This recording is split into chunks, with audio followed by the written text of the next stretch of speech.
You guys ready? Yeah. Let's get started. Let's get started. Whew.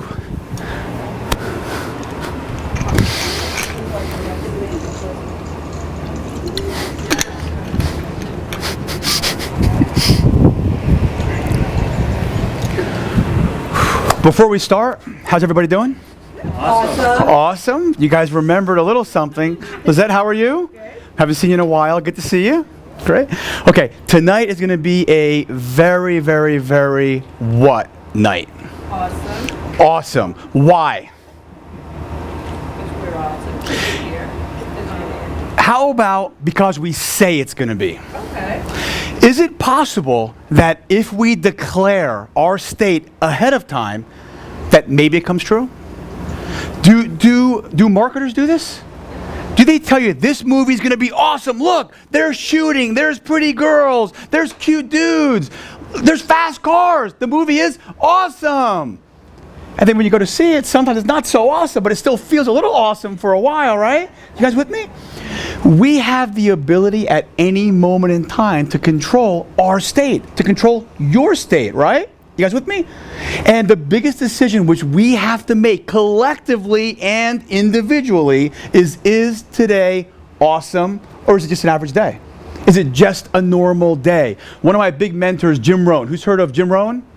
Jim Rohn, amazing. If you want to hear an amazing speaker, look up on YouTube Jim Rohn. And Jim Rohn would have this saying that just rings in my ears. Up front, we want you up front. Come on, come on, come on. Give Carol a round of applause for making it here. We're showing up. Give Carol a round of applause for making it here. So Jim Rohn had a saying, which I'll never forget. He said, and he would kind of drag his speech the way he said. He would say, "Don't waste the day. Don't waste the day." I mean, we were just saying earlier how quickly we'll be saying Happy New Year. We'll be saying Thanksgiving. It's like, it's mind-boggling. I mean, we just had summer, right? We almost just had Y2K. I mean, the years, it's been a while now, but the years just go by. So the takeaway is, what are you creating each and every day? And it comes so much with what you expect to see, you're going to see more of. So actually, this reminded me of something. I use little Post-it notes to remind me of silly things. And I'll do this in 5 seconds here. So what I propose is that we declare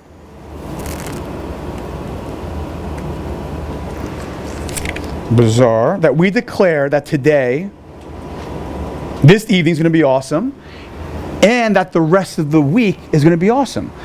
And you're going to have trouble doing this out there in the real world. You're going to feel like, well, hold on a minute. It's not awesome when I call my prospect and he won't take my calls anymore. It's not awesome when my kids aren't listening to me. It's not awesome when my wife is not listening to me. Actually, that's not even valid to even say, because she always listens to exactly whatever I say. Yes, dear. Yes, dear. She's like, wait till you get home. She's in St. Louis right now. T just said hi, baby. That what? Okay. She loves her stuff, T. She loves her stuff. T is now officially my wife's dealer. It started with the free sample, then it progressed. Now we're on auto billing or shipments or something. I have a funny feeling. So, I propose that we declare, this is bizarre,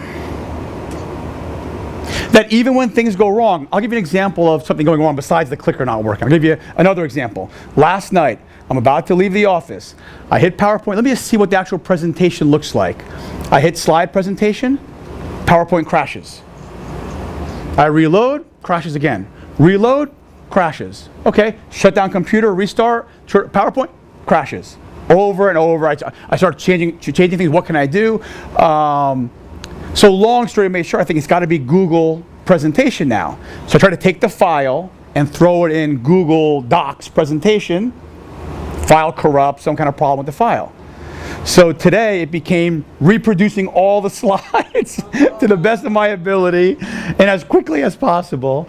So things are going to happen. And now this thing's not working. Maybe the battery's dead. I don't know. Did you create that? I created that just for... Oh, these things? Yeah. No, I wish. I'm going to ask your opinion on that later on. I'm going to ask your opinion on that later on. Okay, so the clicker is, oh, there it goes.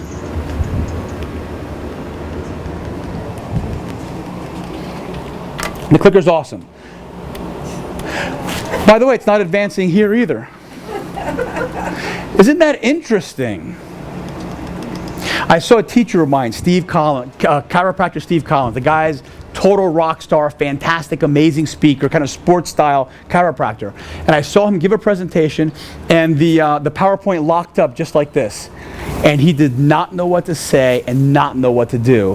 And it kind of struck me like, okay, what does it feel like when that happens? And I can't tell you how many times stuff like this happens. I've seen it happen to me rarely, but I've seen it happen to other people quite commonly. So we'll figure this out. If not, we're just going to roll. Is your Wi-Fi good here? We're just going to roll with, yeah, the Wi-Fi is really good. I think it's something with, something bizarre. All right, I think we're okay now. Something, oh, that's, okay. I think we're back in business. Are you plugged into the right channel? Okay. Yeah, you did it. You are in. Okay. So you guys read that while I grab a thing back here.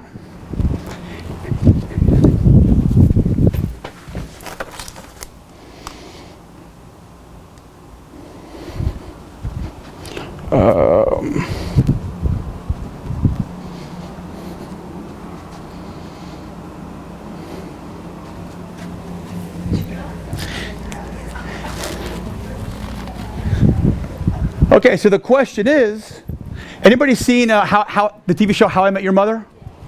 Yeah. Anybody with Barney Stinson is one of the characters on the show?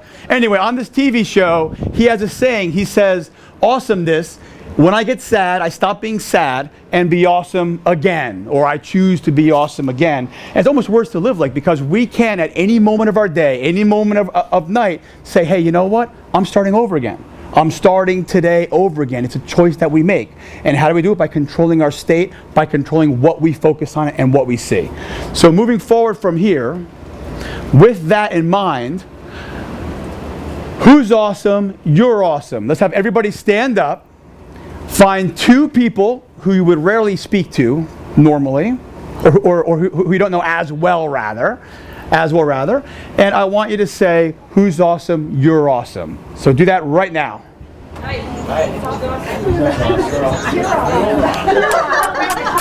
You're awesome, baby, baby.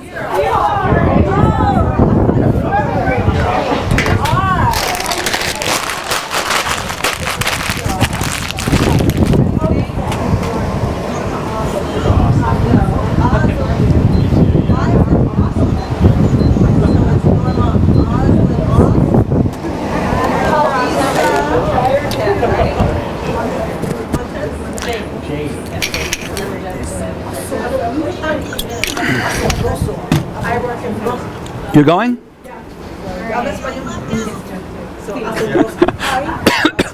All right, give yourselves a big round of applause. Big round of applause.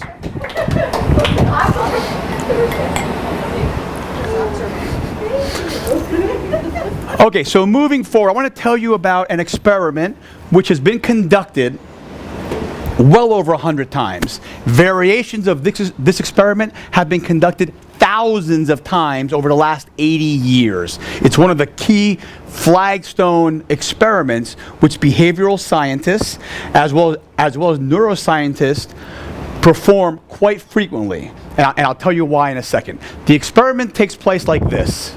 It's not as pretty as this, but they get participants and they say, hey, do you want to be a part of an experiment? Usually college students. We're going to pay you to be part of this experiment.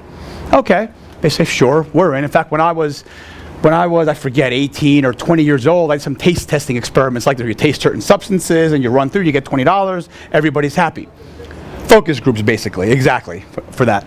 So for this particular experiment, they would say, listen, I want you to hold your hand in the ice water for as long as you possibly can.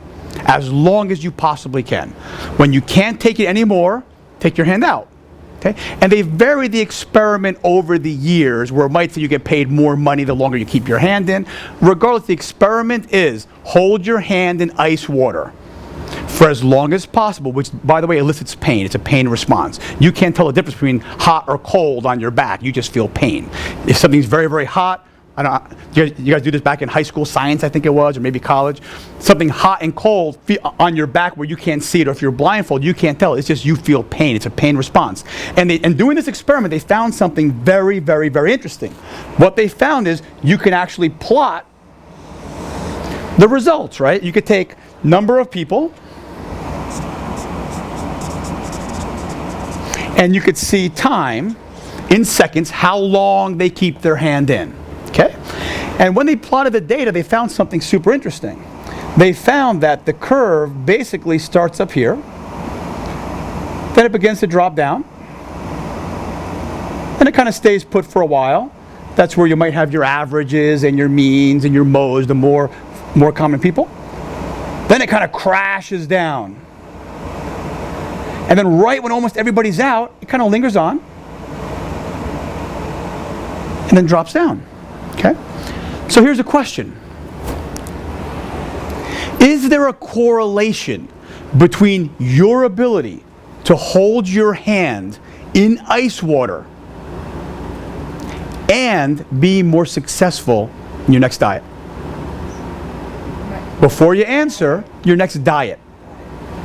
Is there a correlation between the amount of time you're willing to hold your hand in ice water, okay, and your, what's the other examples right now? My mind just went blank, so I'm thinking of what's happening next. Is there a correlation between that and, let's say, happiness in marriage? Your willingness to give towards others because you feel that you're okay. Getting along with other people. Is there a correlation between putting your hand and holding it in and grades in college? If you hold your hand in water and can keep it in ice cold water longer, statistically significantly, do the kids get better grades? Do they stay out of jail? Do they have better dental hygiene? The answer to all these questions are yes. So we have to ask the question why. And I guess more importantly, if we learn skills to bump this up, our ability to keep our hand in ice water. Because people tend to think, I thought this too many years ago, people tend to think, what does one thing have to do with anything else? What does my ability to hold a grip strength meter tight and not let go have to do with my ability to get good grades? My ability to study, my ability to take control of my health, my ability to save money, my ability to make more money, my ability to approach people in business, my ability to grow a business. And the studies show conclusively it has everything to do with it. It's the most studied skill set, trait, whatever you want to call it. They used to think it was a character trait. It's not, because it's learnable. And when you learn these skills, they're transferable and everything in your life begins to change. They have 20-year studies now on this, following people for over 20 years right now. Stanford University, in fact, just released one like 3 years ago. So what you're going to find is, if you look down here, the people that lasted the longest, okay? I would call them the 3%ers. They're probably more like the top 10%ers, but let's just call them 3%ers. These 3%ers, what was different if you questioned them afterwards? Did you feel pain? Yeah, heck yeah. What was different in these people that's statistically proven? Less jail time. Less jail time, huh? What does jail time have to do with? I don't get it. They'll tell you over and over again that it was not just about holding my hand in water. It was not just about holding hand in water. People right here who dropped off at the beginning, what do they say? It hurt. Exactly the opposite. This is about, it hurt, yeah, it hurt, and this is just putting my hand in water. Who gives a crap? It's water. I decide, yeah, I'm done, whatever. Doesn't matter. Doesn't matter. What does matter then?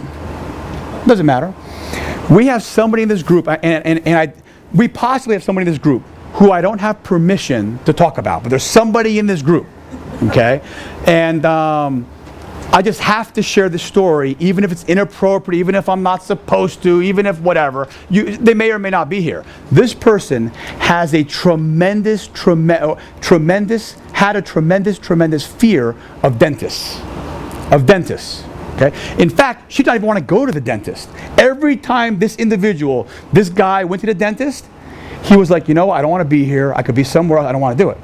Last time this individual went to the dentist, he or she took some sort of medication, like a sleeping pill or a NyQuil or something, just to kind of relax, to endure the pain of this dentist. This individual went to the dentist last week and decided, I'm not taking any pills. It doesn't feel good.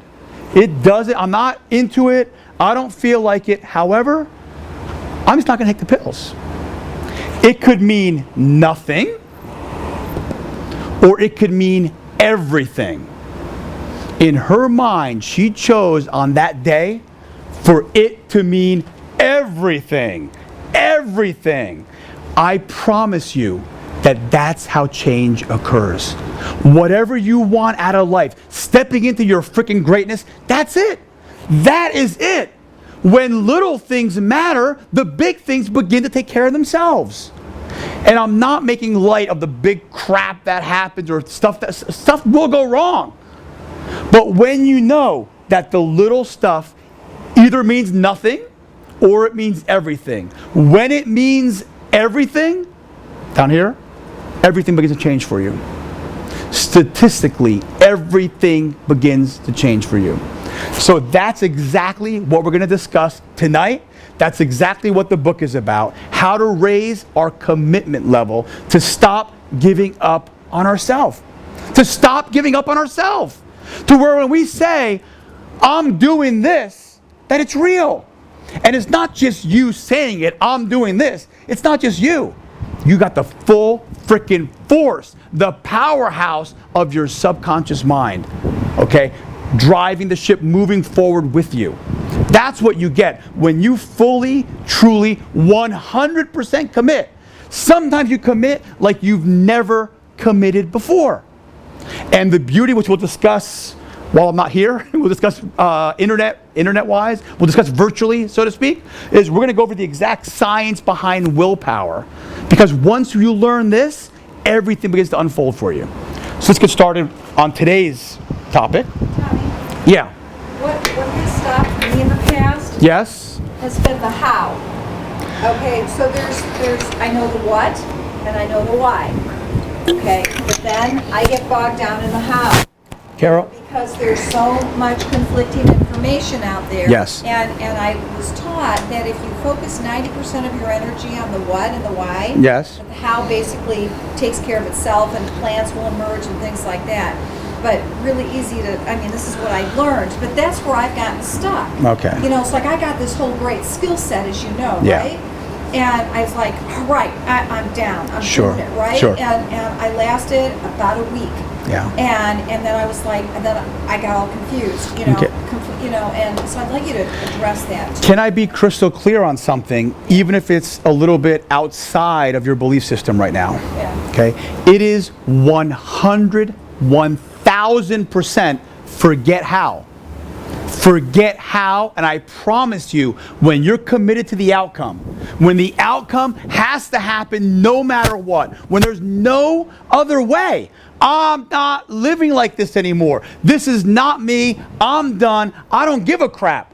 I promise you, the how, the little minutiae details will begin to fall in place. And if they're not, I believe that the belief is not there.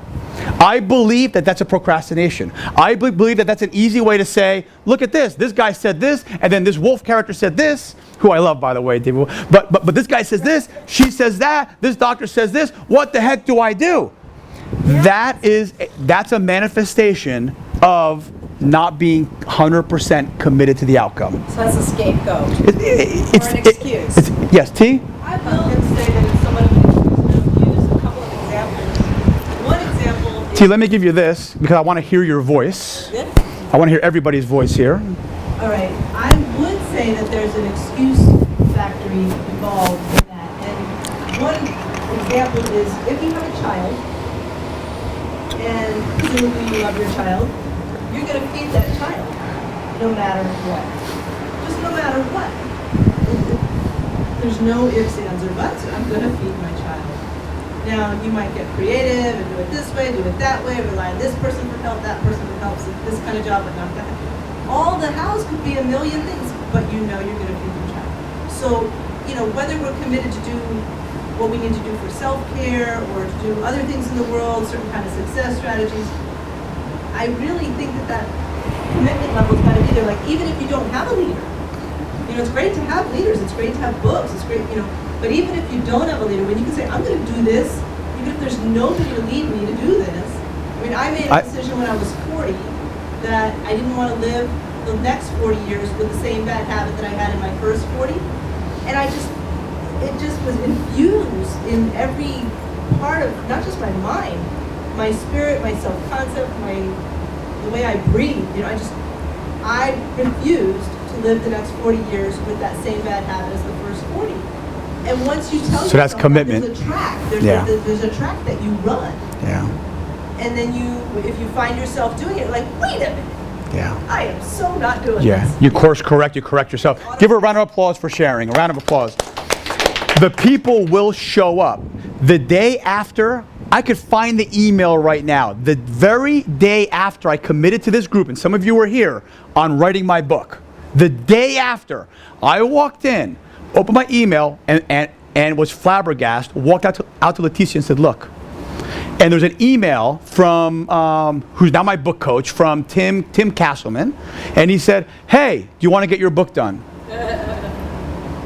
In fact, I did a consult with him, a video thing with him. And I said, hey, Tim, I told him about that. And I said, I don't know if you've been sending it out every month or every 6 months, but I noticed it then. And he goes, Tommy, I never ever sent it out, ever. This is the first time. I said, okay. So once you commit and say, this is happening, and there's no other option, stuff will begin to shift in your life. It's when when the commitment level is not 100% there, that things kind of fall off. If somebody says, I'm doing this, and they have conviction around that, you know what? I am no longer a chiropractor. I'm an author and a speaker. And that's what I stand for, and that's it. All of a sudden, all this weirdness just begins to happen. When I say weirdness, I mean almost serendipitous things. Just the universe tends to open up. I think there'll be a lot of tests along the way. It's not, it's all open up and crystal clear. I don't think it's that way. But I do believe that once you commit and that's it, and there's no other option. And in fact, if you study people, what did these people do? There's drawing a line in the sand, but they stepped over it. John Paul DeJourius. Anybody know his story? He's the guy from Paul Mitchell's hair systems. If you want to read about an individual, read about him. John Paul. He also did Patron. Homeless twice in his life. Homeless with his 2-year-old because his wife just didn't want it anymore. She's like, listen, this is not what I signed up for. Not having anything and not working and not having money and not having financial security. I don't want this anymore. And she took off, left them with their 2-year-old. Okay. Twice he was homeless. Multi-millionaire now. Even from Patron alone, multi-millionaire. About 5 or 6 companies flopped over and over and over and over again. I'm going to go a little quicker here. Look up Howard Schultz's story. Okay, Donald Trump. Trump had the golden spoon in his hand. Yes, he had rich parents, successful parents. Great, fine. He was also $1 billion in debt. 980 million. Like him or hate him, let's get the lesson from this guy, right? $980 million in debt. 980.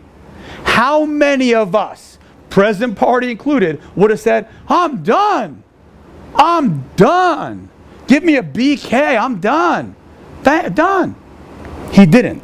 He didn't. And that story's in his first book. What's it? Well, bankruptcy. I think there were 8 or 9 of those. What's that? I think there were 8 or 9 of those with Trump. No, he never went bankrupt. Donald Trump never went bankrupt. They weren't going to let him go bankrupt. Too much money. He never even he never signed bankruptcy paperwork. He chose to work it out and work his way out because he was scared he would collapse the Trump name. I mean, all I'm saying here, the only example here is the story here is when you're committed, when you're 100%. Hey, I'm moving forward. Hi, welcome. Hi. Give her a round of applause for making it. This is the Amway meeting on how to do multi-level? No? Yeah, I'm Tommy. Nice to meet you. Pleasure. Julie, nice to meet you. Julie. Give Julie a round of applause for being here. I got lost. Oh. He said there'd be a sign out, and all I could see was pediatric dentistry, and I went, okay. I'm surprised. How'd you find us? From the, so you're Fred's wife? I was just running around for 45 minutes. Oh, no. I thought you guys weren't coming. I thought Fred... He couldn't come. He said he told me to go. Okay, great. Give her a round of applause for showing up. There's a lot to be said for, and we've spoken on many occasions, there's a lot to be said for what we show up for, what we choose to show up for. Make yourself comfortable. There's water there. And let's move forward. Anybody know her? J.K. Rowling? Yes. What's her story? She's the reincarnation of Charles Dickens. On welfare, single mom, right? Didn't want to get a job and leave her child, was on welfare, started writing and never, ever, ever gave up on that dream. Never gave up on that dream. I'm going to move a little faster. Bankrupt 5 or 6 times in Disney, multiple failures. Anybody know her? Here, I'll give you a hint. Natasha Kinski? No. I'll give you another hint.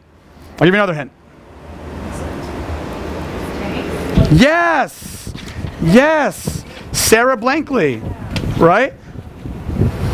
This lady, I mean, read her story, amazing, but she never, ever, ever, ever gave up on her idea. Never, ever, ever. She knew she had something there. In fact, the story is she took the purchasing agent from Nordstrom's into the ladies' room just to show her her concept, her idea of how to get rid of these lines, whatever this is, this cellulite thing. And youngest female billionaire on the Forbes list.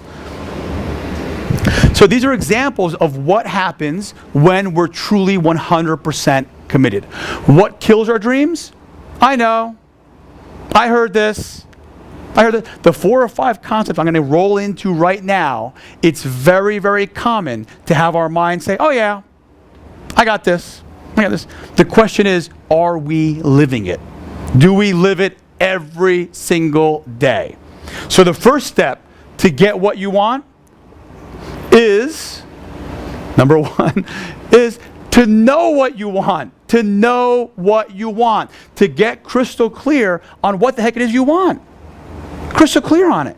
And it's one of these areas where we say, yeah, I want to lose weight. What do you mean? That's what I want. I want to lose weight. I'm in for that. That's my thing. Lose weight.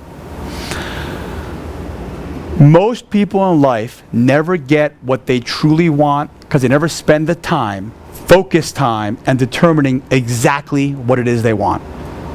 And the more time you could spend quiet with yourself, with the TV shut off, with the radio off, maybe in your car. I love doing this in my car. Just everything shut down in a corner somewhere, in a parking lot corner. And just sit down and think, what is it that I want? What does it look like? What does it look like? And let's plan and map it out. Because dreams don't come true. Plans come true. It starts with a dream, but you have to have a plan. So take a minute right now and figure out why you're here. What do you want? What is it you want? I know most of this group is not here for weight loss, and if you are here for weight loss, what does that look like for you? Let's get clear, specifically clear. When it's not clear, here's what happens. I want to get a new job. My current position is not fulfilling for me. I want something different. I want to work at a place that values me. I want to feel appreciated where I am. Yeah, that's what I want. That's what I want. And that's where people stop, if they even go that far. And that's where they stop. We have to get crystal clear. What does that look like for you? So if you want to lose 20 pounds, tell me about that. How many inches is that? How many dress sizes is 20 pounds? So take 1 minute, because hopefully you know what you want. Remind me to get your email addresses for the virtual meetings if you want to participate in that. If not, it'll be me. I'll be in the Caribbean speaking to myself online. So I'm going to get a drink of water. We'll go 1 minute.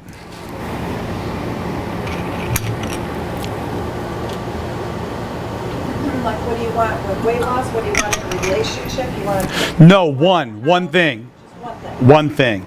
Success happens in small, tiny increments. When somebody says, I want a whole new life. I want a new husband. I want a new car. I want a new house and a new dog. That's when nothing really happens, okay? But when we say, hey, you know what? I want to lower my resting heart rate. It's not okay for me to walk up 3 flights of stairs and be a little winded. That's not normal. And then you get a strategy for that, and you love yourself along the little milestone ways. That's when change really occurs. People think that change is this big, elusive, crazy thing. I got to do everything different. I mean, if you look at someone who's highly, highly, highly successful and a very high achiever, it could be a little intimidating. I promise you, anyone here, I promise you, me, walking in, following Donald Trump around for a day, no problem. A week, a month, oh my gosh, crazy. Because the activity, the thought process is so much different than we're accustomed to. The level of productivity is so much bigger. The risks involved are so much bigger. So it's little, tiny little milestones. So what is one thing? What is one thing? Who wants to share? We'll grab that microphone from T and pass it around. Let's hear your voices. Who's brave enough to be first to share? What do you want? You're here for a reason. What's one thing? What's one thing? Listen, I took a 7-figure a year income and said, that's not me anymore. And I told my wife, that's not me anymore. I'm stepping into my greatness, babe. That's it. I put this off too long. I've reached my expiration date. I've been on this hill too long. It's sour. It's sour. I'm meant to do more. I'm meant to do more. So what is it for you? And I said, come this date, I'm done. I'm no longer a chiropractor. I'll maintain my license, but I'm not going to treat patients. I'm not. Why? Because it's so easy to go back into it. It's the easiest thing in the world. You could wake me up 2 a.m. and I'll fill up a clinic, a chiropractic clinic or a medical center. 2 a.m. wake me up. Lizette, please share. The question for you, did Oh. you not love your job? Did you love it in the beginning? Something that you just outgrew? Did you have a passion for it? I had a passion for it in the beginning. What changed my life is this, seminars, is attending other people's seminars. And it changed me, unrecognizable changes for me, unrecognizable changes for my wife, and a lot of people in my life, unrecognizable. I went from hair down to here, pumping gas, to owning medical centers, to now speaking. Just bizarre, right? And did I love it? Yes. Did I feel there was more for me? Yes. Did I feel that I have a gift to contribute at a much higher level than 400 patients or 500 patients a week or whatever it is in these clinics? Hell yes. What lights me up, what fires me up is getting your emails. It fires me up. I get so excited. What fires me up is getting flown to Vegas and speaking for Bill Walsh. I get excited. And then afterwards, being in the VIP party where everybody knows you. I just love it. And hearing their stories. For me, it lights me up. I'm alive. And there's nothing I'd rather do. So I want more of that drug. I want more of that. And I also like the idea of not having brick and mortar operations where I could be anywhere in the world. Because we also love to travel. Now we're 1 to 3.5 months a year out of the country. We want to up it to 6. In about a year and a half from now, we're going to be 6 months out of the country, 6 months in the country. And speaking allows me to do that. So there's huge appeal to that for me. So yes, I did love that. And I knew there was more for me along the way. I knew there was something else for me. Who wants to share this is not about me, it's about your guys' stuff. Who's brave? Yes, give her a round of applause for sharing the first one, and get her a microphone. No. You don't want to be heard right now? I'll use my mom voice. Okay. I think I want to do what you're doing on a one-to-one basis. Okay. So consulting, coaching, one-on-one. Awesome. Give her a round of applause. Unbelievably fulfilling. Unbelievably fulfilling, my opinion. Who else wants to share? I need a microphone. Where is that microphone? Thank you. The microphone's not just a microphone. The microphone is about standing up and being heard, having your voice be heard in a place that's extremely safe, in a place that's not judgmental. Yes, Steve. All right, for a few years I've had growing dreams that get more crystallized, and one of them is that I want to work as business partners with you and Pamela. I want to offer you value in your dreams. I want to get you on certain stages in our growing longevity community and with all the connections that have been building. I want to have a strong spiritual connection because I value the way you all value marriage and family. And I want that spiritual connection to grow because I have a dream of what I want my fiance and I to do after we're married, and that has to do with helping to salvage marriage wreckage and turn it into celebrations, ongoing celebrations of love, particularly in marriage. And I have been developing tools around that.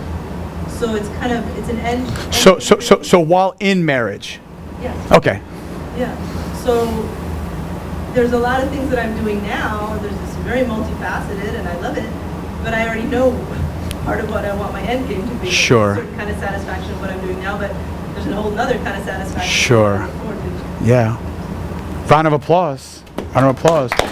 People who tend to be clear on their dreams, on their intentions, on what they want, magically tend to have them happen. They tend to move forward. You notice, when you put your dreams clearly, all the little things that could look like random little things to other people, they look like puzzle pieces to you. You're just like, oh, cool, that's just That's a piece of it. I was just talking about that Yeah. last night and how much I need that. And there But it is. it's- Otherwise, if you hadn't spoken about it last night, would you even have seen Yeah. the little thing or seen it in that light? Probably not. Probably not. Round of applause for sharing. Awesome. Okay, let's move forward here. So once we know what we want, what this whole thing is about, what the graph is about, what tonight is about, is we have to have or develop rock solid commitment. Commitment. T mentioned marriage. How would it be if your husbands or your wives or your girlfriends or significant others came up to you and said, you know what, I am 99% committed to monogamy. I'm in. I'm almost there. 99%, babe. I'm in. 99%. It wouldn't work out, right? I have a coaching client, okay, a Skype and client, and this individual's changing his entire life, and he just moved to England all of a sudden. And he's going to be a roommate in some house with a bunch of other people. And I said, how would you feel if one of your neighboring room said, hey, I'm actually a killer. I've killed before, and I'm 99% sure that I'm not going to kill you. Would it work? 99% is not commitment. It's not. It's the illusion of commitment, but it's not true commitment. True commitment means no matter what. I drove my wife to the airport today, and I was committed, because she made sure of it, I was committed to driving her to the airport. There was not going to happen where I would not drive her to the airport. And I think you guys are probably the same way. So why is it that at times we'll let ourselves down? We'll be there for people we love. We'll be there for people we respect and our friends. We'll be there for our family at times. But how is it for the most important person in your life, which by the way is you, right? We let ourselves down. That's the lack of commitment. So how do we bump up our commitment level? There's only one way. It only happens from within, right? We discussed this numerous times in numerous talks about the conscious mind versus the subconscious mind. The conscious mind versus subconscious mind. The only way to bump true commitment is by getting your subconscious mind on board, right?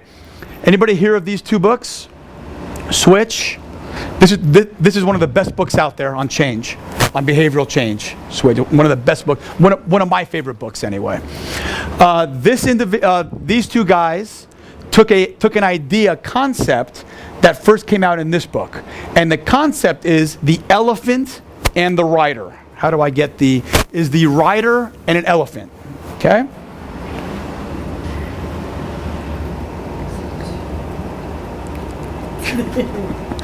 Oh, Sure.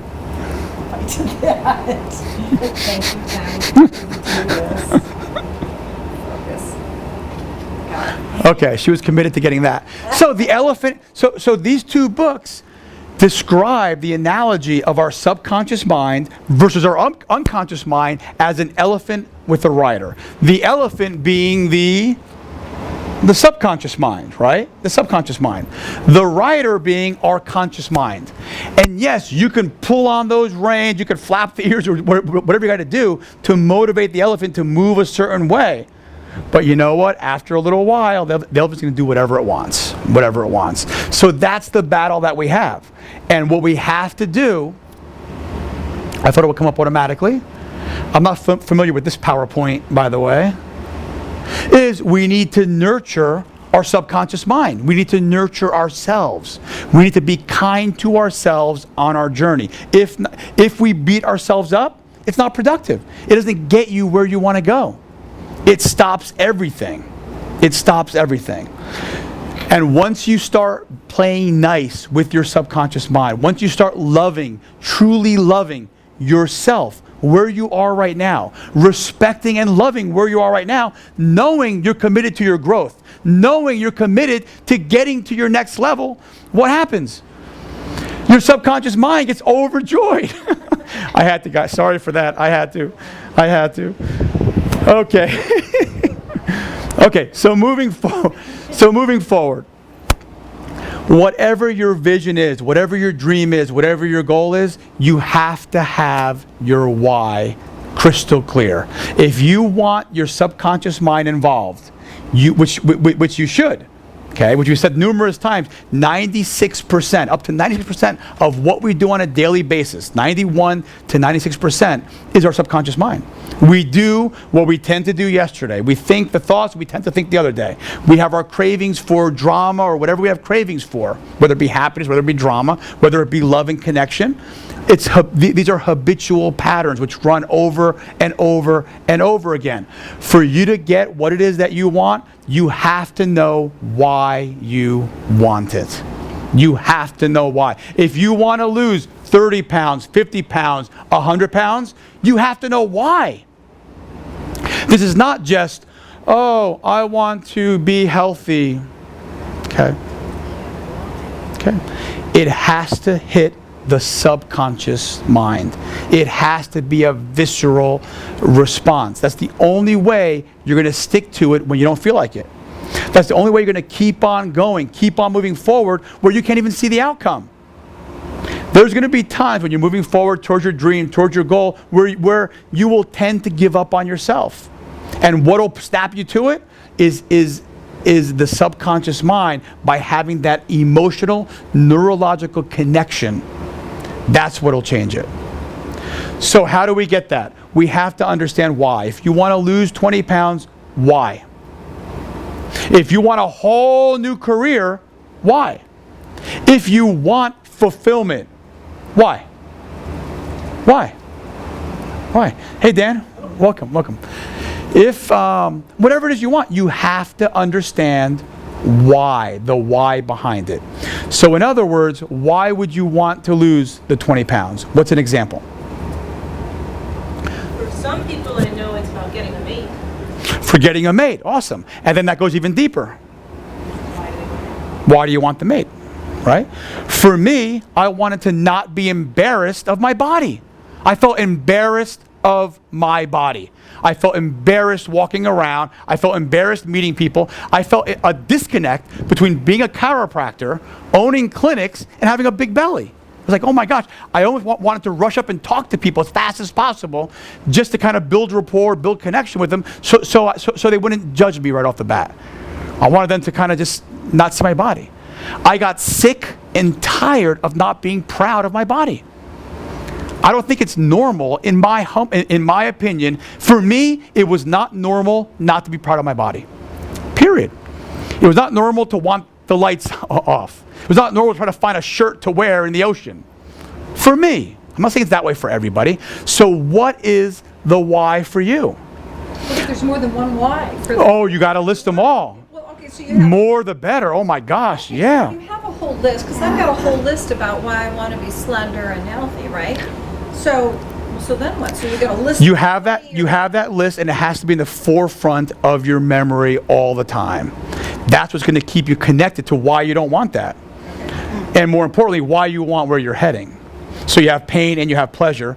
We've said this in other groups, not tonight, but getting into what it's been costing you is one of the key facets of all change. Right? What's it been costing you not changing? And in answer to Carol. Karen, in answer Carol. to that is Carol. Carol, I'm sorry. It has to, the why, the reasons have to be compelling. A laundry list of I want to wear this dress at a wedding may not mean that much to you. But if I told you that you got to lose 30 pounds in a month and your children's life depended on it, or $300, you'd do it. It's not about the house. So it has to be a compelling why. Well, yeah, Like really. It has to be a why that raises emotion. Not so superfluous. That's the thing, is that if your reason is incidental, when you're hungry, you'll blow that off. I just don't want to be sick. I don't want to go through life. My biggest why is I'm not going to age and be sick and look dead. You have to really- and be 90 years old or 80 years old or 70-year-olds and not being able to move and being locked up like a freaking coral reef You have to because I believe can't move around and heart Yeah. disease and everything else. That's my biggest why, is to be healthy. It's- because I don't want to be sick. Yeah, that's powerful. That's powerful. That's powerful. That's it. That's powerful. And the beauty will come. So that needs to be clear to you. That needs to be crystal clear. It has to be real. It can't just be like Mindy's saying. It can't just be a laundry list. It needs to be what raises your emotion to want that. You know, what is it that raises your emotion? Make it deep. So who wants to share an example of this? Let's get off of weight loss just for a minute, because I know a bunch of you are not here for weight loss. Let's hear from somebody. Somebody in the back. Yes, Dan. Give Dan a round of applause for sharing. You need a microphone, or can you talk loud? That's okay. I'm a career coach, and I've been at for 15 years. And I've just been fooling with it, not making enough money, not making my own enough. And the why comes up right now. I'm very interested in political reform in this country.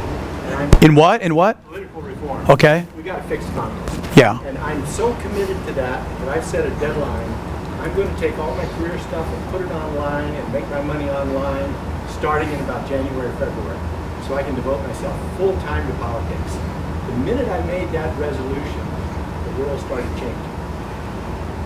The second I got clear about that timeline, why I want to do it, all the rest falls in place. So you got clear on what you wanted and why you wanted it. And why I want And it has to be a strong reason. Why? The why has to be strong. my why? Yeah, what's your why for wanting political Okay. reform? I've got a 21-year-old daughter in college, and I told her I was interested in fixing politics, and she said, "Dad, give it up." What do you mean, give it up? We're giving you a busted world. She said, "No, Dad, you don't understand." I don't understand. She said, "Look, when we graduate, most of us have $100,000 tuition debt, $50,000 credit card debt, $200,000 share of the national debt. We're $350,000 in the hole when we graduate and no jobs." She said, "Dad, move on. I'll find another country." And now, I don't think it's realistic to find another country, but we are handing our kids and grandkids a busted world. And we damn well better fix it. I'm 71. It's time. There you go. There you go. So for your child, Yeah. for our children. Yeah.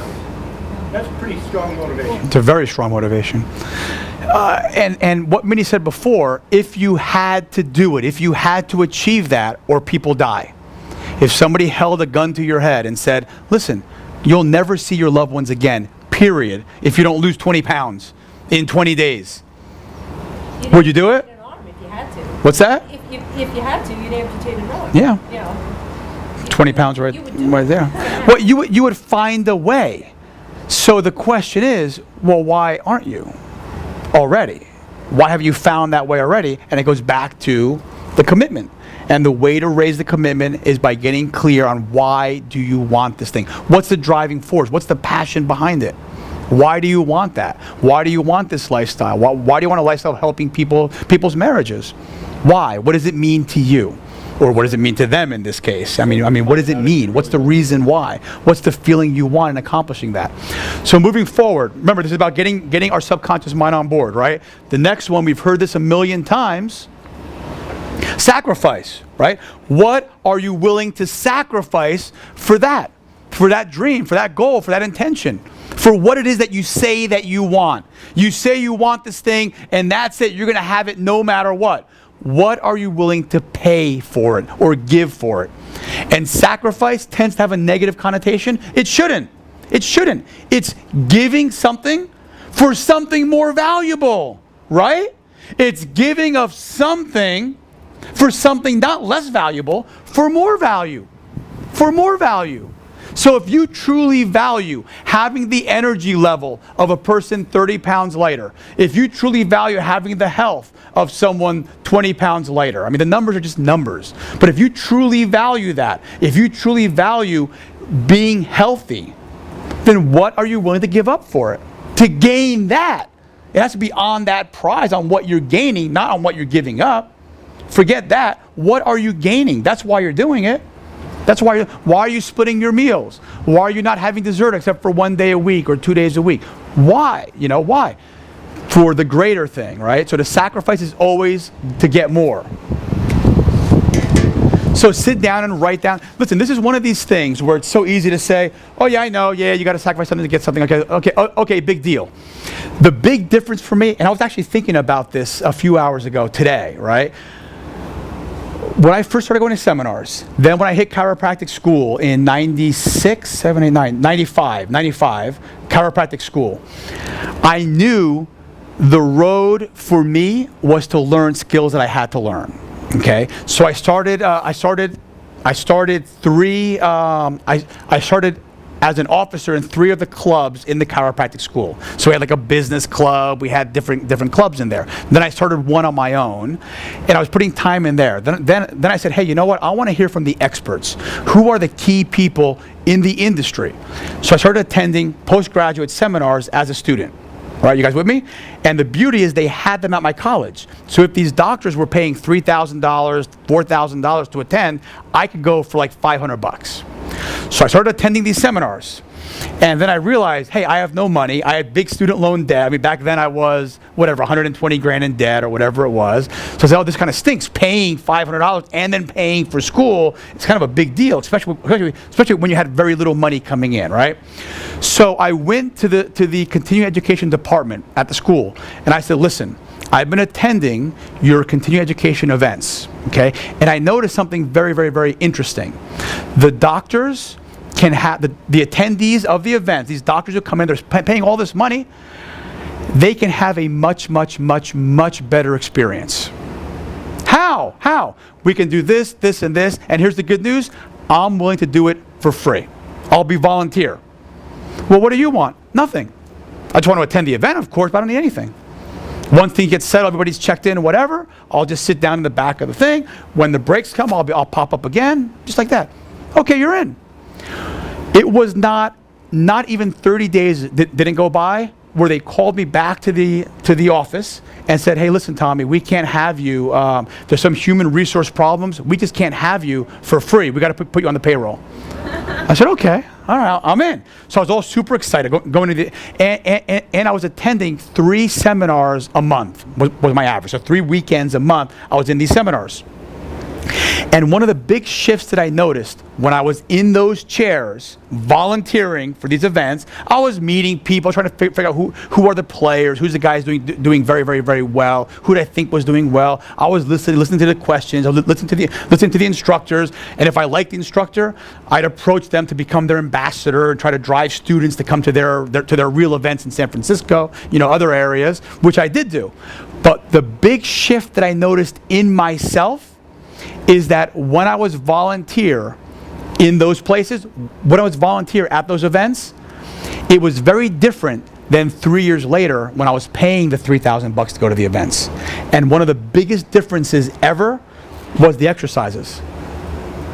When I was like, oh yeah, I'm volunteer, low price point, $500 or nothing, volunteer. Hey, listen, you got to write this down. Okay.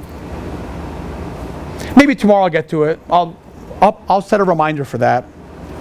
But you forget, right? The bottom line is these can't just be words that I'm saying. When I say, what are you willing to sacrifice? What this should mean to you is, you know what? If this is true, if I really truly want X, if I want a better relationship with my husband, okay, and I'm committing to having a better relationship with my husband, and I'm going to learn whatever it takes to do my part. I'm going to learn about relationships, or my kids, or my spirituality, or my weight loss, or my health, or my finances, whatever the heck it is. This can't just be, okay, yeah, sacrifice. This needs to be tomorrow. What the heck did this guy talk about? Sacrifice. Great. Let me get a freaking list together for real. For real. Let me post it on his silly Facebook thing and see if he replies or something. In other words, immerse yourself in the exercises. Don't just let this be a conversation which we're having. I feel good, you guys feel good, I go home, you guys go home, everybody's happy, and nothing changes. Because then nothing changes. The way change occurs is by doing what nobody wants to do, what most people don't want to do. That's how change occurs. The steps are crystal clear. If you find someone who has what you want, watch what they do, model them, see what they're doing, see how they're thinking. How do they process information? How do they actually persist? They have to know. If we say, this is happening no matter what, then your sacrifice better be crystal clear. It should be written out. Let me move forward and then we'll get to Q&A. The last thing we'll cover for tonight is momentum. Momentum. Momentum, we can call it escape velocity, right? When you take a space shuttle, what percentage of the fuel is used just to get it moving? Anybody know? I looked it up.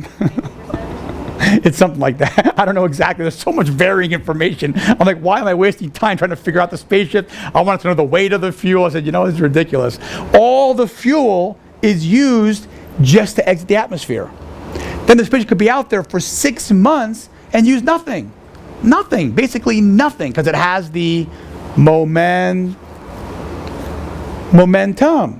Right? If someone's in business and we're trying to do coaching for a business, which business is easier from a coach's perspective? A business that's doing whatever, 50 grand a month? Or a business doing 10 grand a month in revenues? What's easier to catapult to the next level? The 50,000 a month, by far. So the lesson here is once you get in motion, so if it's the marriage example, reading a book, attending an event, reading 1 page, which we discussed a few weeks back, reading 2 pages, attending one event, you will stop growing the moment you stop learning, period. You'll be the same individual you are right now a year from now, except for the books you read and the people you meet, period. It's not just going to happen magically on its own. Okay? So in order to get momentum, you have to set out your plan. Where are you heading? What does it look like? So if it's in the weight loss thing, what would that look like? Let's hear from you guys.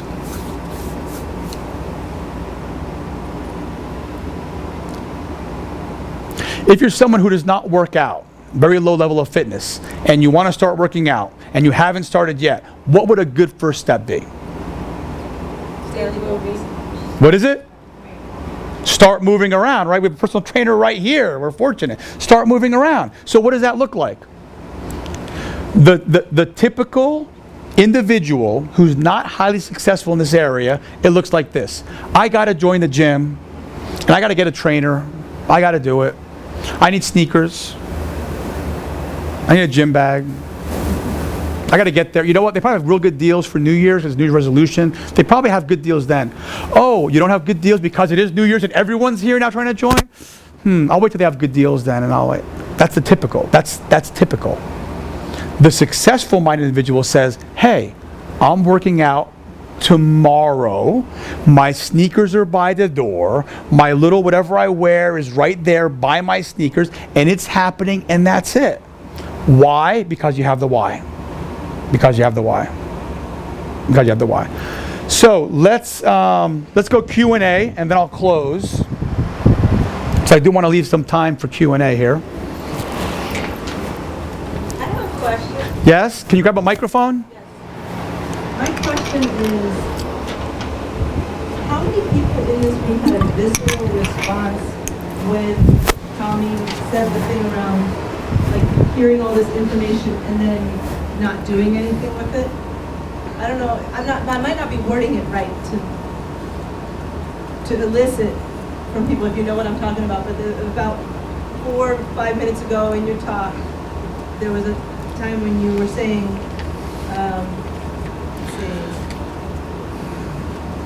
the need to. I don't know. Let me say it again. Most entrepreneurs will spend their time and their life gathering information.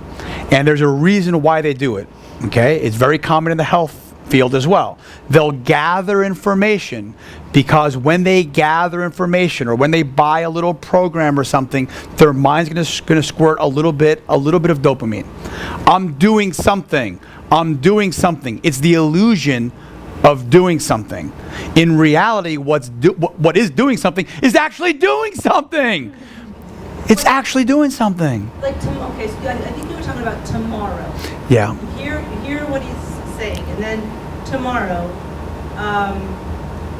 then I don't even know if you said how many people or whatever, some subset of people is not going to do anything with this. That it sounds good, or then they won't do anything.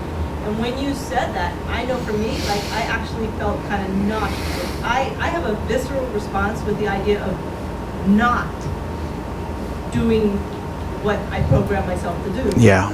And I'm curious, does anybody else feel like sick when they hear these lessons that would then get kind of just put aside on a desk or thrown in a trash can? Like, that was my pattern for years. I mean, some of you know my story. In 2004 is when I said, I was a talker, not a doer. In 2004, I said, I'm not going to be a chiropractor anymore.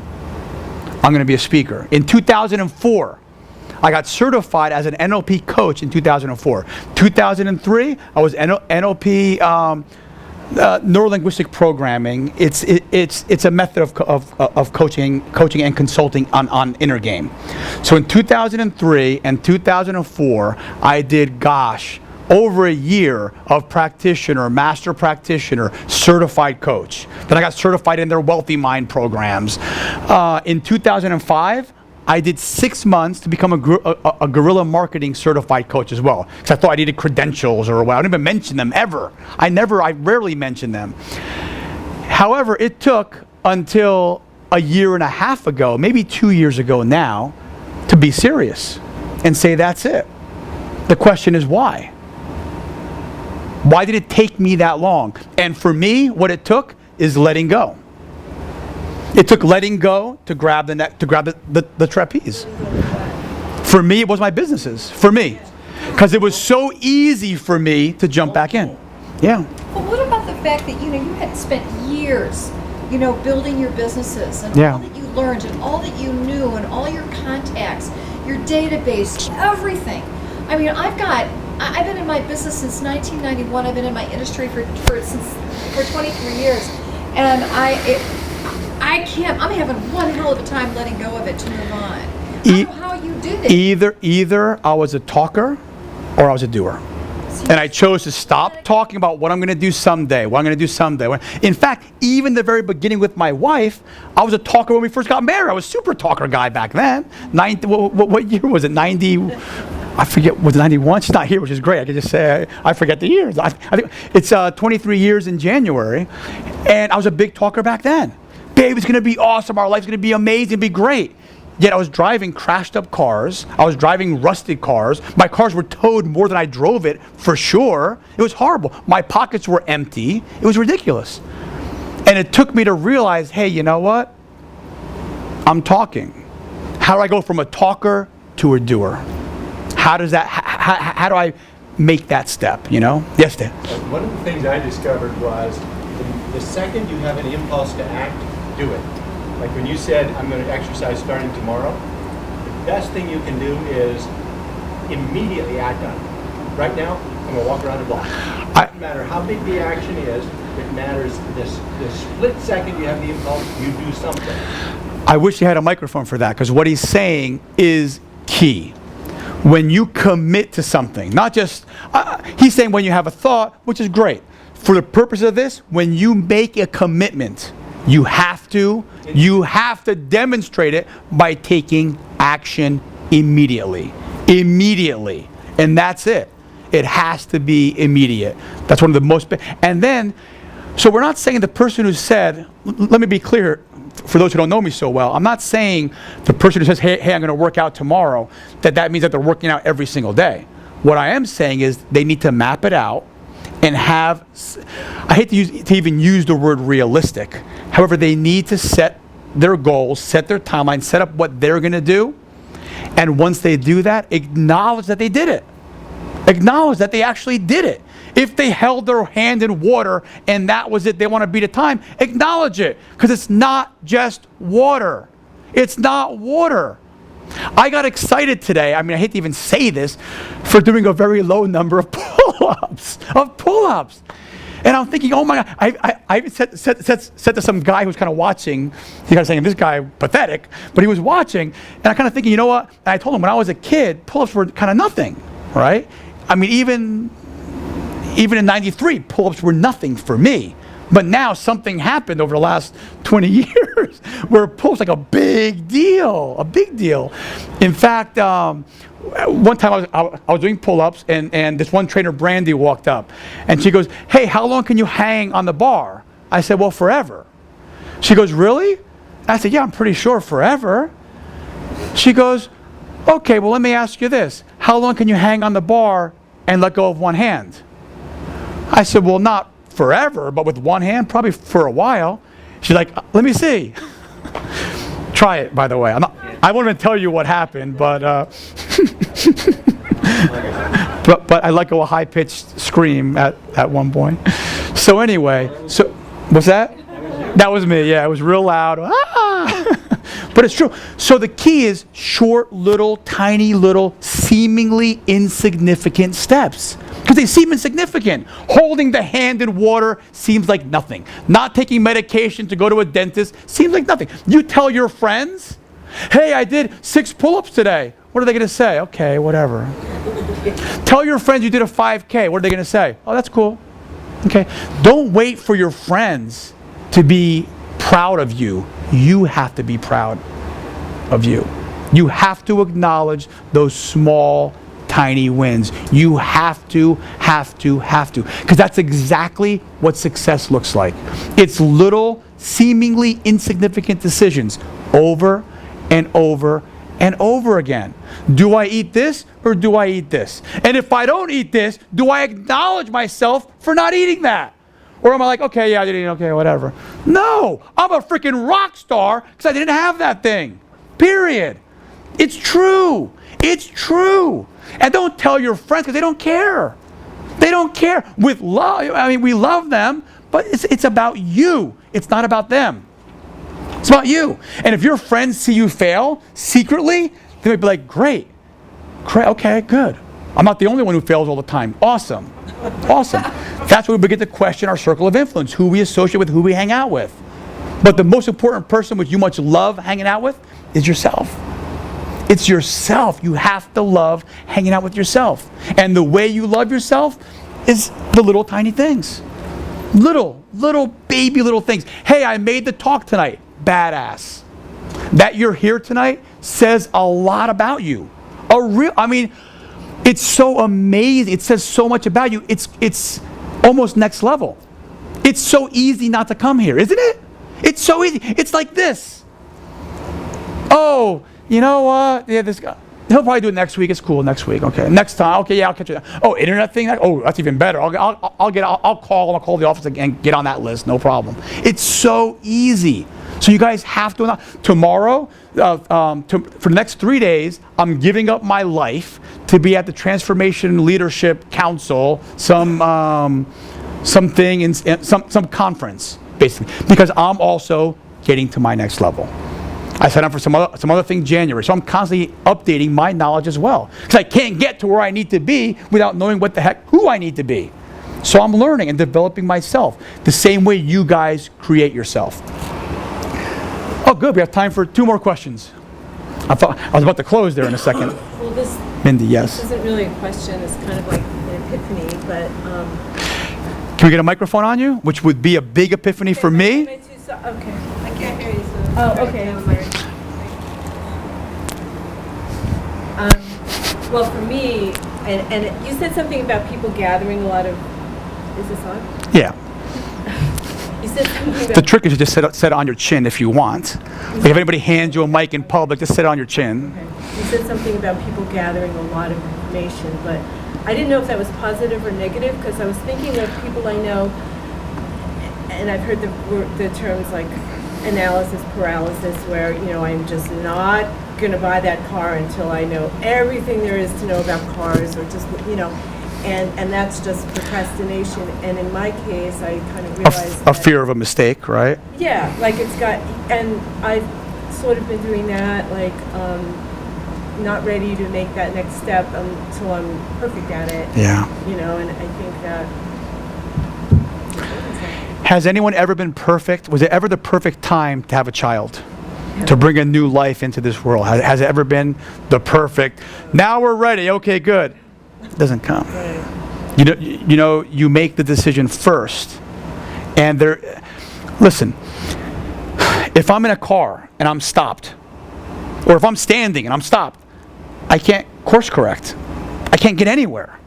I could study how to get there. If I don't fall on my freaking face over and over. Everyone I showed you there, they fell over. Everyone who you love and respect and admire and look up to, they've fallen down over and over. But the big difference is they got back up again. And that's why we study them. That's why we learn how they do that. How they have that tenacity. How did Colonel Sanders, the KFC guy, have the tenacity to go over 1,000 places to sell a chicken recipe? I mean, what would happen after the 100th time? I have a great chicken recipe. Is it really that good? They don't seem, it's been over 100 times now. I don't even know if it's that good. Right? How did he not doubt himself? How did he keep on moving forward? Keep on moving forward. I mean, think of the people who we look up to. They had the belief, they had the confidence, and they knew it might not be perfect. I'm going to figure it out. I'm dealing with it for this book. These are words in writing that will be stamped permanently with my name on it. And it's like, oh my gosh, can I just give a talk instead? Where, okay, I screw something out, I screw up a few sentences, a few paragraphs, whatever. I left some things out. Okay, we'll get it next time. It's just different. So do I not write the book then? Because it's not perfect? I started looking, of course, the top 100 bestseller list for sure. And then, I'll just be honest with you guys, my mind gravitates. Let's read some of these 1-star reviews. Who would agree that's the wrong thing to do if you're writing a book, right? You don't read the 1-star reviews. I did.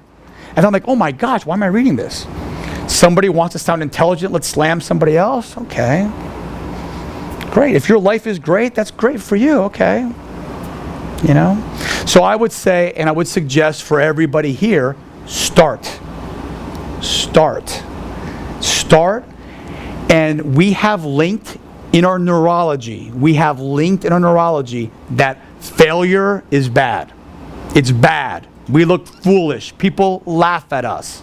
I feel stupid. And it should never, ever, ever, ever have been that way. If you're not failing, you're not doing anything. If you're not failing enough, you're not, I hate to use the word try, but you're not doing anything. The biggest risk is not taking a risk. The biggest risk for everyone here is to take no risks. That's the biggest risk. The biggest risk is to go through life, have 10 years go by, say Happy New Year, Happy New Year, Happy New Year, Happy New Year, 10 times. Turn around and say, well, what happened? Where'd my 10 years go? I could have done this, I could have done that, I could have done this. Nothing happened. That's the risk.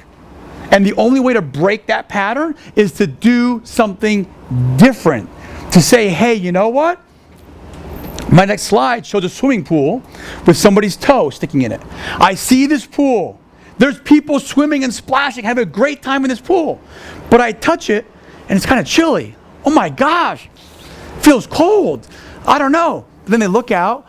There's people playing in the pool. They're having a fantastic time. They're laughing. They're tickling each other in the pool. They're swimming underwater. They don't look cold. They're having fun. Feels kind of chilly to me. That first jump is going to be a little uncomfortable. It's going to feel awkward. You're going to feel some pressure. You're not going to have all the answers. If you're committed to the outcome, to where it's no matter what. Okay? This book, this little tiny book, right, 150 pages, this little tiny book will hit, mark my words, and I'll say to this group first, right, will hit bestseller status no matter what. Won't be number one, but it will hit within the 100. It will hit within the 100. Do I know how it's going to happen? No. No. Am I going to do whatever it freaking takes? Yes. Do I know how to do it? No. Do I have people? Yes. Do I have teams? Do I have John out? Yes. Are my peeps going to send to their list? Yes, or I will kill them. Remember the whole gun thing, right? I will kill them. If John Ashraf does not send to his list and say, hey, buy this bozo's book, you know what? We're going to have a problem. For sure. I'm going to call on every resource I got because there's no other option for me. Okay? Let's just pretend now, right? That right there is inevitable thinking. Okay? Let's go the opposite now. If by chance something screws up and the book sucks, not possible, but it stinks. You feel like this book's horrible, 1 star. The guy's a douche, 1 star. I heard he's fat, 1 star, right? So if that happens, what's my next step? Sum up.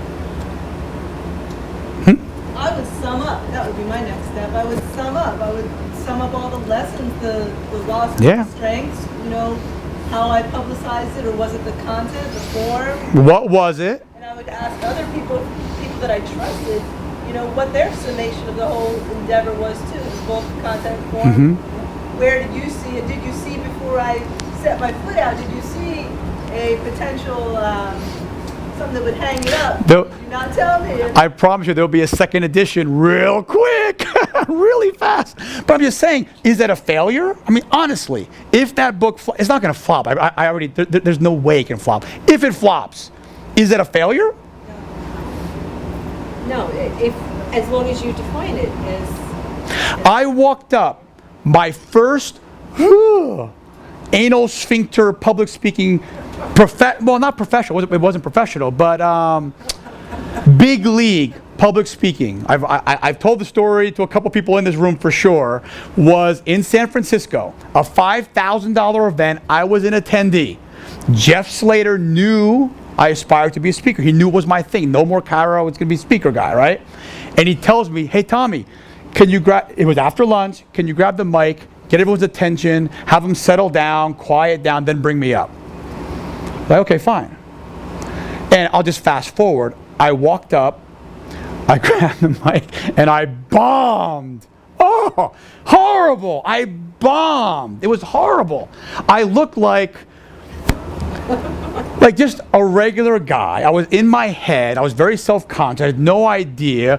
And in my head, I'm thinking, all these people are sitting there and they're seeing this total stranger. They're waiting for Jeff Slater, and they see some kind of weirdo get up and grab. Just my head. But how do you know you bombed? Maybe that's how it is opening act. That's just how it is. I know I was not functioning. I had given a bunch of talks before then. A lot. I spoke for. I'm sorry. Did you pee your pants? I just bombed. It just didn't go very. I mean, it was very pathetic. I sat back down. My son was a guest of mine at that event, and I'm like, oh my gosh, Kyle, I bombed. And Kyle said, no, you didn't, Daddy. It was fine. It was fine. I was like, Kyle, are you kidding me? I wanted to make him laugh. You know, just it was horrible. He's like, no, it was fine. And I sat there, and the seminar continued, and I could not focus on anything, nothing. I got a sheet of paper. What could I have said? What should I have said? I just started beating myself up. I'm not teaching this, by the way. This is just my experience, okay? Come the next break. So an hour and a half or whatever, like a 10-minute break or something. My mind was, I'm getting that freaking microphone no matter what. I don't care. It's the whole gun theory. I'm getting the microphone. And that's what I did. I said, hey, Jeff, I'll can I bring him back can I bring you up again? He goes, oh, Tommy, I got it. It's okay. Meanwhile, last time he said, hey, Tommy, let me teach you. You know, before I went up, he goes, let me give you a lesson.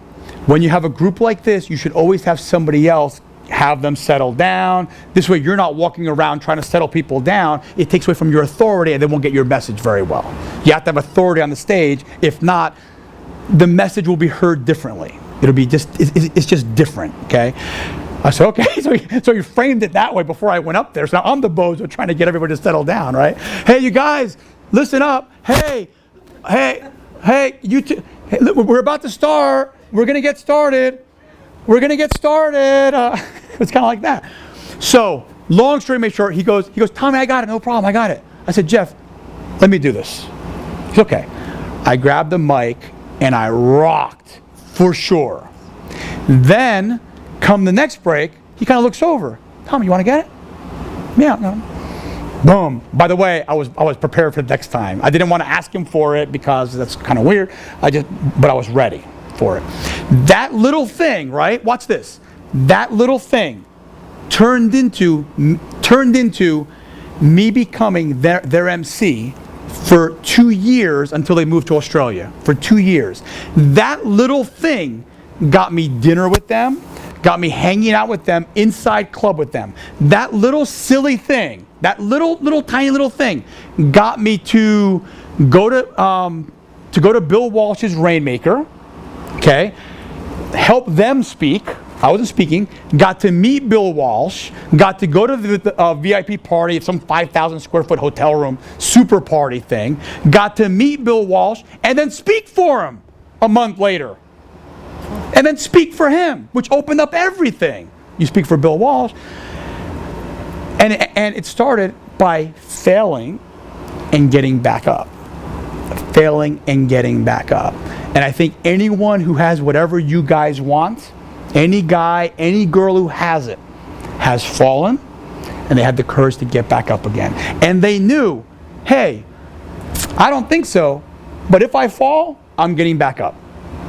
Because I promise you, when you set your intention, and when you start stepping into your greatness, I promise you that the universe will test you.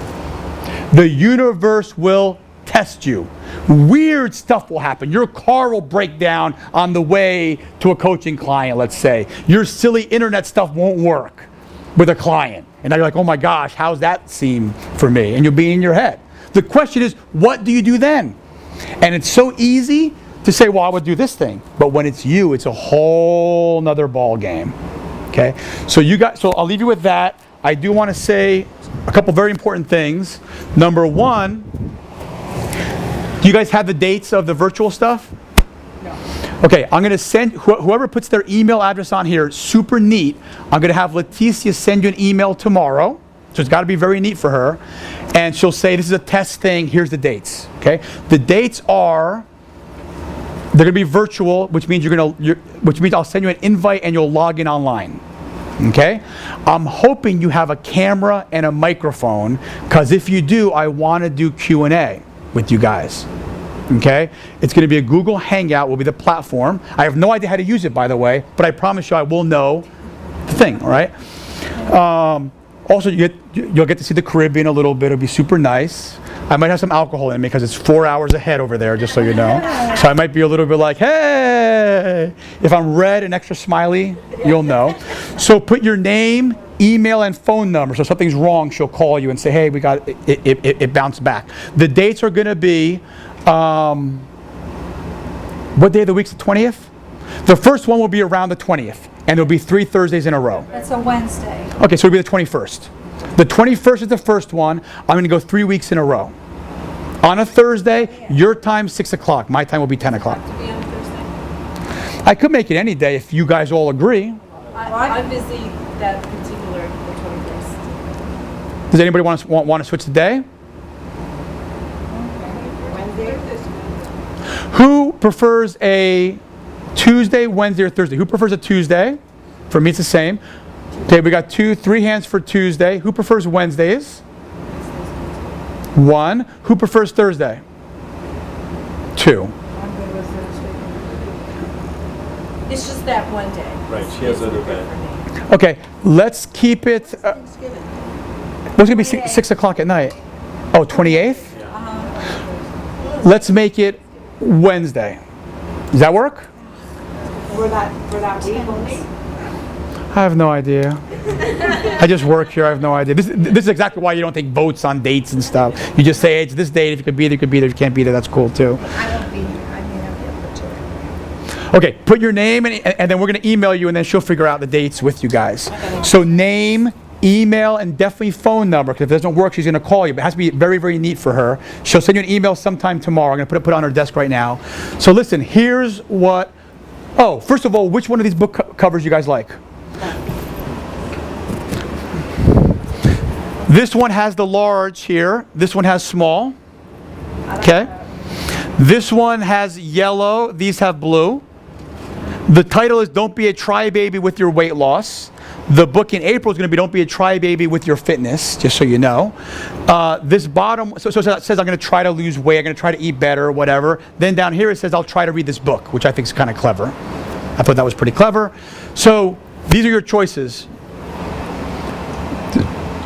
Who likes this one, which is a whole different artist? Oh my gosh. Wow. I like the colors. Yeah, I like the color. Last one. I like the right one. This one here. Okay. Who likes this one? That's a good one too. Don't vote twice because then it's... Who likes this one? Who likes this one?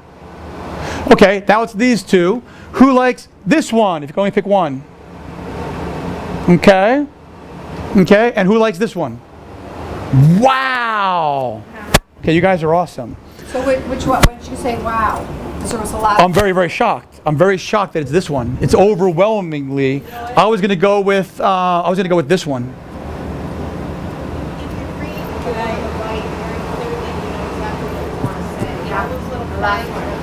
That one really pops. Yes. Yeah, the last one. What if the flags weren't there? I can't even read the flags. Right. I like the color. Well, I just want to click and then they'll read it in Amazon. That one pops. The one on the right, yeah. That pops out. That pops. Oh my gosh. Yeah, those are the other ones are And too if it gets busy. small- They got too much. Wow. If the image gets really small, you'll still be able to see that. That'll just... Right. Yeah, and it will be small on Amazon. Here they it just looks like little flags. But that one pops. Yeah, you can't read the flags. The little flags on it. Okay, so that's it. So it's that one. I have another thing. To me, and I like the Don't Be a TryBaby thing. I like it as a subtitle. It's because it's negative. So to me, I would like the start committing big and bold, because that's a positive thing. It's saying what to do, and the Don't Be a TryBaby, be small.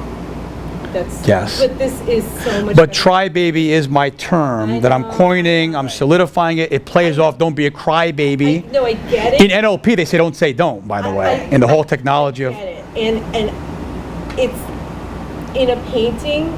I have had, say, a critique where there's this luscious little part. I'm just so enamored with this little part of the painting. But unfortunately, The to people- make the cohesive body work, I kind of have to get rid of this one juicy little part. And that Don't Be a TryBaby thing, and it's going to be part of the message in the book, and it is great. But have the other part bigger. The thing is that vacation. Thank you. See. you're just real in love with that little thing, but it's kind of ruining the big piece. And you're strong enough to take it and Yeah. listen to this. It's just that I just got to decide within 2 days, and that's it. I know. I'm just putting it out there. I like the fact that you've got I'm Worth It right smack dab in the center because everybody, so And that's many it. people- Last thing, real quick, because I want something from you guys. I want you to go to this page here. Most of you have already done this once. I want you to do it again, though, and write what you gained from tonight's talk. There's Facebook comments down below. Do not watch the video.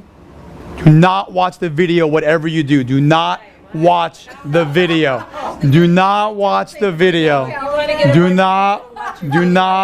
I should switch it out to, I can't switch it out tomorrow. I'm going to be in San Jose at some weird place.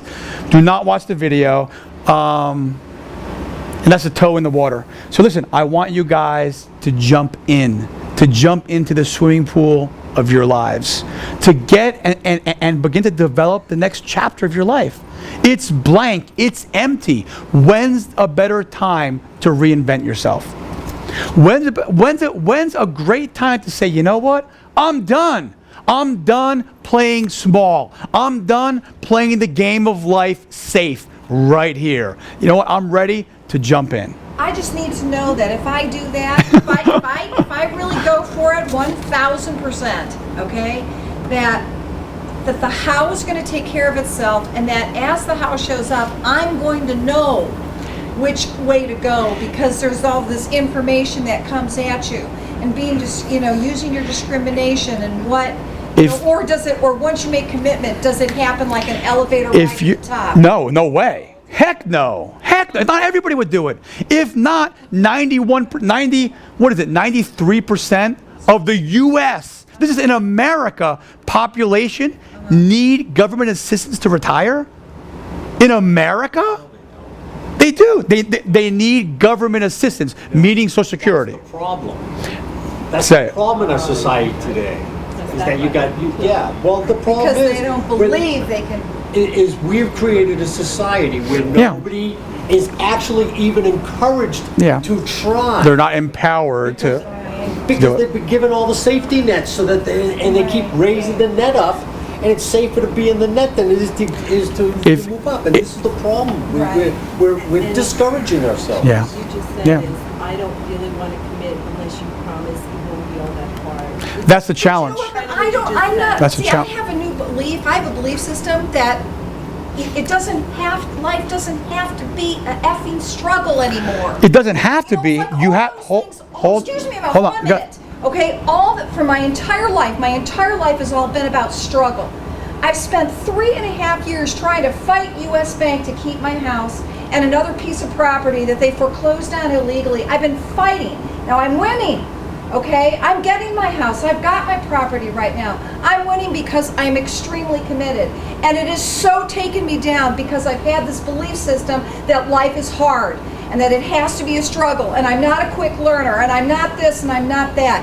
I have a friend of mine who's worth at least $30 million. His name is Mark Allen. He owns a company called New World Publishing. He published the book, The Power of Now by Eckhart Tolle and 7 Spiritual Laws of Success, okay, and Creative Visualizations. I know Mark personally. Mark's mantra is, I move through life with grace and ease in a healthy and positive way for the highest good of all. Everything he does comes to him in an easy and relaxed manner. I don't think it has to be a struggle unless we make it a struggle. I think until the habits are formed, it's change. And I think human beings are programmed, we're all programmed to stay the same. And if you want easy, stay the same. It's going to be easy. It'll be easy, whatever misery. You still carry. If you're changing habits, if you're changing personality, show me a study. Show me something. Show me something. Show me him. You know what? Let me sit down with him for 15 minutes. And I promise you, he's going to say he paid the price. And I promise you he'll say, now it's easy. Heck yeah. It's easy for me to go home and read tonight. I'm reading tonight no matter what. It's easy for me to be in the gym today, and I'll be in the gym tomorrow. It's easy for me to work out 7 days a week. I don't think about it. It's easy for me to brush my teeth. But every day, right? Whatever, twice a day or 3 times a day, no matter what. It's happening. It's easy for me to eat healthy. It wasn't before. I didn't read before. When it becomes a habit, when it becomes a habit, when your normal pattern's broken, and now that's your normal pattern. And when that pattern is a success pattern, yes, it's easy. Yeah, it's easy. It's not a challenge for me. Even failing, it's not a big challenge. Can we make that decision in an instant? You said success happens in it is really a decision away. It can happen in an instant. So It's multiple little decisions. So at some point, a decision was made that it went from hard to not so hard. Say it again? At some point, No, it was a pattern. It was a conditioned pattern. It was habitualized in your nervous system. Change has to be habit-based. It's habitualized in your nervous system. I beg to differ. I've got habits and good things feed upon themselves and they're getting more and more rewarding. It never got easy. It doesn't get easy. So I just... Well, is it... is Okay, very simple question. Is it easy for me to read tonight? to what? To read tonight. I'm going to read tonight when I go home. There's no way I'm going to bed without reading half an hour. It's not going to happen. The answer is yes. Is it? It was never easy before. Is it easy for me to work out 7 days a week? Yeah. Can it be a headache sometimes? Yeah. Yeah. Do I have to wake up early for certain things? Today I had to for the silly airport thing. If you're Yeah. truly committed, I mean, if you're 100% committed, it just seems to me that life would then flow. That it wouldn't be T, go ahead. so hard. This, in my opinion, having hung around a lot of people that say this is a neuro-linguistic programming choice that people make in order to actually help their level of commitment. And if you take it that way, then it can work for you. You have to understand that there's like two tracks going on here, right? There's the track where you first make the decision, and then you affirm it by saying, that felt really good. It felt effortless. And you say it, you're training yourself, you're programming yourself to believe that. And then it does get easier, all right? So if I say, it's easy for me to stay celibate, well it is, because I made a commitment to do it. Was it easy at first? Heck no. But as soon as I made the commitment, I'm that kind of person. When I make a commitment, it's easy. It was easy to get here tonight. No, yes. Because I made the commitment, that's what I was Yeah, going to do. me too. It's like it's easy for me to get here because I made the commitment to be here. So All I'm saying is, if you're looking for easy, question your friend. Ask your friend that question. There's no way in the world he didn't pay the price until he developed the successful condition. He patterned and conditioned himself. He habitualized his nervous system with the successful habits. Period. The same way you did for brushing your teeth, the same way you did for whatever shampoo stuff that you do. I mean, you don't think about it anymore. What he teaches now, though, if you look up markallen.com, he teaches how to do this now. Yeah. So that it doesn't, and that's just what he teaches. If your mind... Maybe this is the polarity of life. Well, if you begin to switch your pain and pleasure thing, which we talked about in here a month ago or something, and you now link pleasure to things, yeah, it's going to seem easier. But all I'm saying is, if you think you're going to enter this effortless thing, and it's going to be great, yeah, it is going to be great, but there's a price to be paid for a while until it's normal for you. Maybe that can be enjoyable too. Listen, for me... You know what I'm saying? Maybe it's just a question of perspective. You know, how you look at it. I'm enjoying changing my patterns. I'm enjoying how Right. rewarding it Yeah. is. Right. to How change you your pattern. view And it. you reaffirm that so that you How actually you are spin enjoying it. Also, the small little successes, getting to the gym, for that person running tomorrow with the sneakers by the door, and then saying, "Hey, I did it. That was great." I think that's I did one it. of the most important things. Yeah, and then thriving on that. But to sit here and think, "Hey, I have a business that's doing whatever, 5-10 grand a month, and I want to really make it 6 figures a month, and it's going to be easy and effortless." In my opinion, Effortless, just not painful, not just so it's gonna be listen, I can only speak from my experience, okay? And I could have the other Richard here, who is a private coaching client, by the way. I don't say it to the group, but ask him. I drove his business through the freaking roof, but he did things he didn't feel like doing. And every single case has been like that. Take weight loss. Is it effortless? No. Until it's the normal pattern for you, then it is.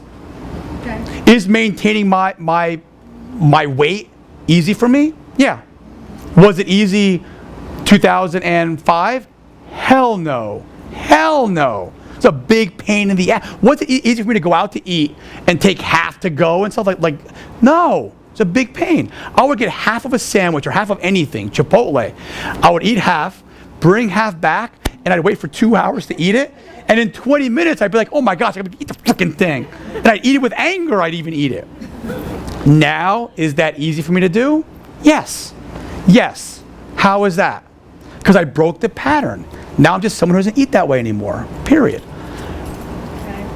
There's people who be sitting off their, it's just you develop the mindset and the patterns and whatever you want to do, it's going to be a little bit out of your comfort zone. How could it be comfortable? Maybe for me, maybe I'm just at a point where I've done so much of the struggle that I'm at the point to make it not be so hard. You're going to have a struggle either way. Staying the same, I promise you're going to have a lot of struggle in life. I'm not going to stay the same. In other words, I'm ready to change. Yeah. In other words, I'm ready to flip.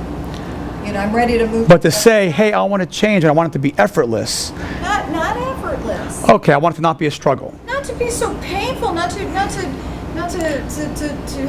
it's the fear and the agony and the struggle and all those negative emotions that surrounds it. I mean, that's the stuff that if you know it's going to come true in the end, if you're in a swamp and you want to get to the other side and you're going through and there's seaweed on you and there's yucky, muddy stuff touching you and you're like, oh my gosh, this stinks. And you keep on going and then there's some kind of like a live snake goes by, like, oh wow, what's going on here? If you know, I'm going to get there. If you know with certainty, you're certain it's going to work, so to speak, you keep on going. Most people as give long up. as you stay, but you got to go through the swamp. You know what? I think that the struggle comes when you're not in the present moment either. Well, if you're yeah. actually doing Listen, it there's and tips. You're fearful about something in the past or something in the future, then you're Well, not belief doing it. systems and all that. But listen, all this talk, if you don't have, which we talked about here a couple months ago, if you don't have the belief systems down, forget it. Right. You'll self-sabotage, for sure. And then you'll make up some reason why it didn't work. Oh, it worked for him, it worked for her, it just doesn't work for me. I don't know why, that's just the way it is. All right, you guys, we got to super close. Give yourselves a big round of applause. Coming to you for so freaking